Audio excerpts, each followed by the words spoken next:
My name is Tommy Blas, and I work for GTA, which is a quad play telecommunication company on Guam, in the middle of the Pacific Ocean.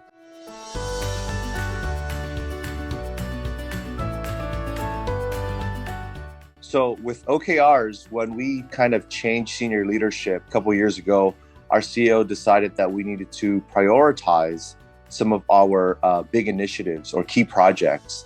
And we decided to take the OKR framework into practice. When we first started off, we were in the infancy stage. We didn't know where to start, what to do. We just kind of looked at Google and translated all the information there was online to the objectives and key results. And we were running it off of Excel.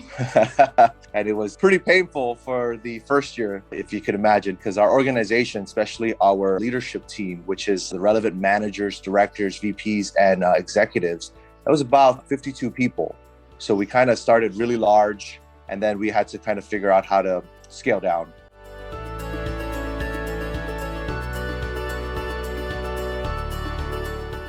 Of course, everybody wanted to be more efficient, be more productive, get more done, be of more value. Yeah, the OKR kind of stemmed from senior leadership, and it kind of went top down. And the goal for that was we were missing on key development projects or big projects, big initiatives that were across the organization. So if it involved more than two departments, we kind of saw that there was communication gaps, there was conflict in priority, conflict on resources, and just lack of transparency and alignment on what is important for the organization and what the order is.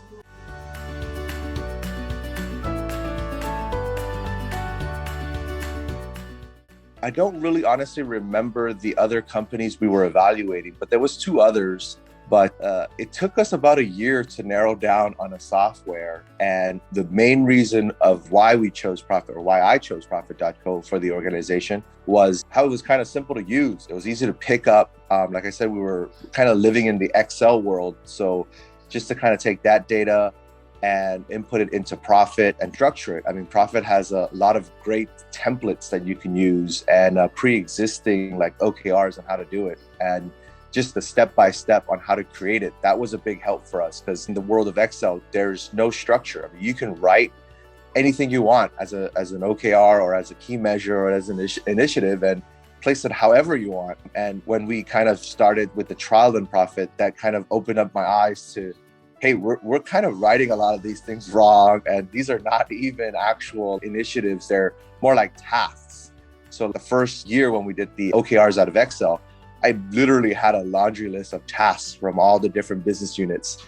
And then moving it to Profit kind of helped us make sense of, hey, not that those tasks are not important, but we need to restructure or reword how we write that so that it can make sense and it can align to the different objectives throughout the organization.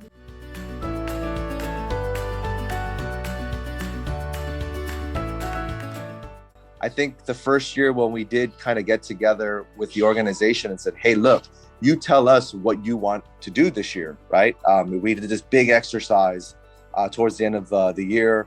I think it was the end of 2019 going into 2020. It's like, you tell us what you want to do.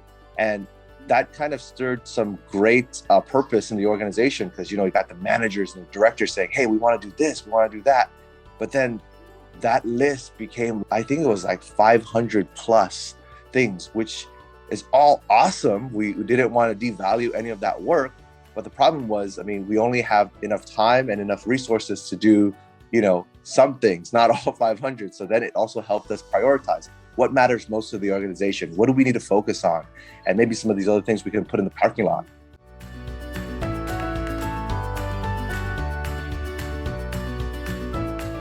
So for Guam, we're a big organization, but probably to the rest of the world, we're a little small.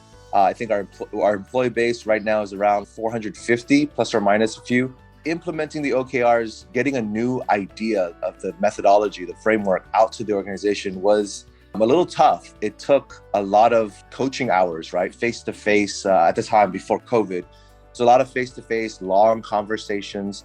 But the team did a really good job in grinding through because, there was a lot of things that they wanted to do to bring value to the organization. And then when we put Profit.co into the mix, a lot of the senior leadership actually loved the fact that it was an easy to use web portal web tool that you can access from anywhere. And it kind of kept everyone in line. We do things a little bit differently here at GTA with the OKR management. We haven't gone down to actually having the specific departments update and manage their own OKRs, only because we kind of wanted to do a narrowed and focused approach because, again, there's a lot to do at our organization and everyone wants to do everything. So we developed this team called the Strategic Business Delivery Team, and that's my team. And I have two other colleagues that kind of shepherd the OKRs. So basically, every executive and every director, VP and up has access to view what the OKRs are. But once we stood them up at the beginning of the year, they're not allowed to touch them. The only people that can actually either change, update, or even move or add is the people on my team. So what we did was we took the company and we broke it up into thirds, and we became like the OKR champions for those business units, right? If there is like things happen, right? We're a very fast-paced industry in the telco world.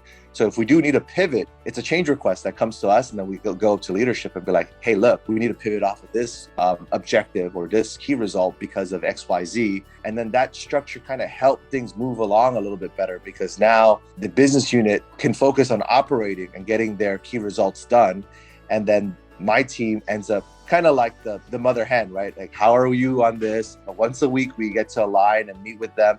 And I thought it was great too, because our office is also acts as the PMO office. So we now get really good insight throughout the whole organization of what's happening. Is there going to be any resource collision? What's the roadmap look like for this quarter, next quarter? And just like, what's the pulse and what's the heartbeat of the business? We allow the rest of the company to come up with their own OKRs, but we definitely do assist as the team, right? The team of OKR champions. We're doing a great job actually on kind of translating to what they want to do, especially if it's not easy, increase KPI driven type OKRs. Like they want to get something done that's milestone tracking, or they want to do a controlled API thing, or they just have a really big, important initiative that needs to get done to the greater good of a specific objective we have. So we've kind of been spearheading that as a team to kind of help them take what's in their head and put it to the Profit.co software.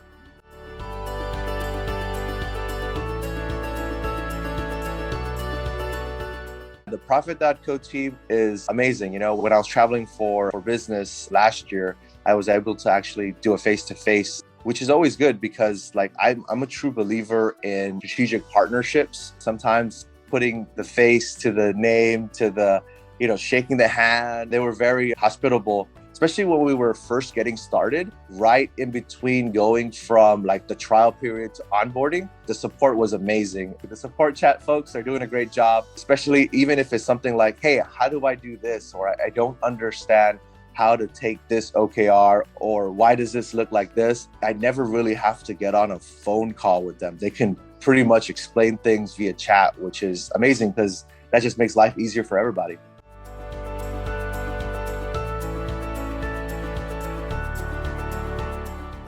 Not just using OKRs, but specifically using Profit.co has really helped us manage our time better. Communication's also a lot clearer, and there's better transparency.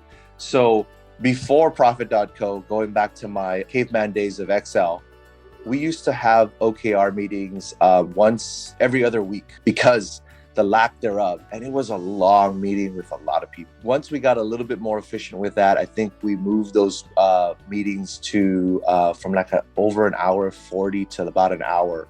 That's the best we could do on Excel.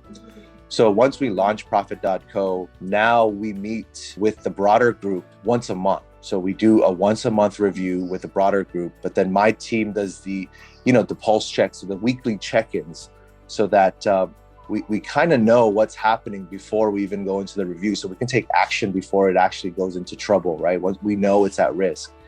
And then we actually just finished our end of Q1 OKR readout on Profit. This is our first one under Profit. It was amazing because that meeting will be usually like an hour 20 because, it has all the directors, all the VPs, all the Cs. This end of Q1 2021 was 18 minutes. Nobody had any questions. Everyone knew where we were. They were on the same page, and we all hung up. And, that, not that the meetings are not important, but that drives real value, because now we put time back into people's hands and time for them to actually go do something with it. Take that extra time and be actionable with that. And it's just the alignment and clarity is amazing. Yeah.